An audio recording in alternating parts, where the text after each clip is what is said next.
આપની રેકમેન્ડેશન જાણી લઈએ. અત્યારે કયા સ્ટોક પર ફોકસ ધરાવી રહ્યા છો તમે?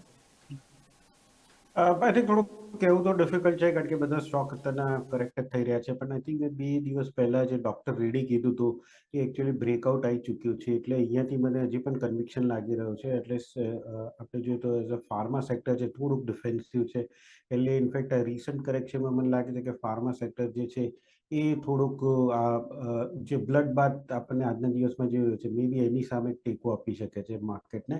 તો 1288ની આસપાસ ચાલે છે. અગેન 1320ના ટાર્ગેટથી ડૉક્ટર રેડ્ડી જ બાય કરી શકાય છે ઇન્ટ્રાડે, અને સ્ટોપ લોસ રાખી શકાય 1275નું. ઓકે, તો સર ટાર્ગેટ ફરી એકવાર રિપીટ કરશો પ્લીઝ? 1320નો 1320નો ટાર્ગેટ. ઓકે, તો 1320ના ટાર્ગેટ માટે તમને અહીંયાથી ખાસ સલામતી જોવા મળી રહી છે ડૉક્ટર ડીઝ 1275ના સ્ટોપ લોસ સાથે. તો ડૉક્ટર ડીઝ સલાહ અહીંયાથી ખાસ બની રહી છે 1320 પર.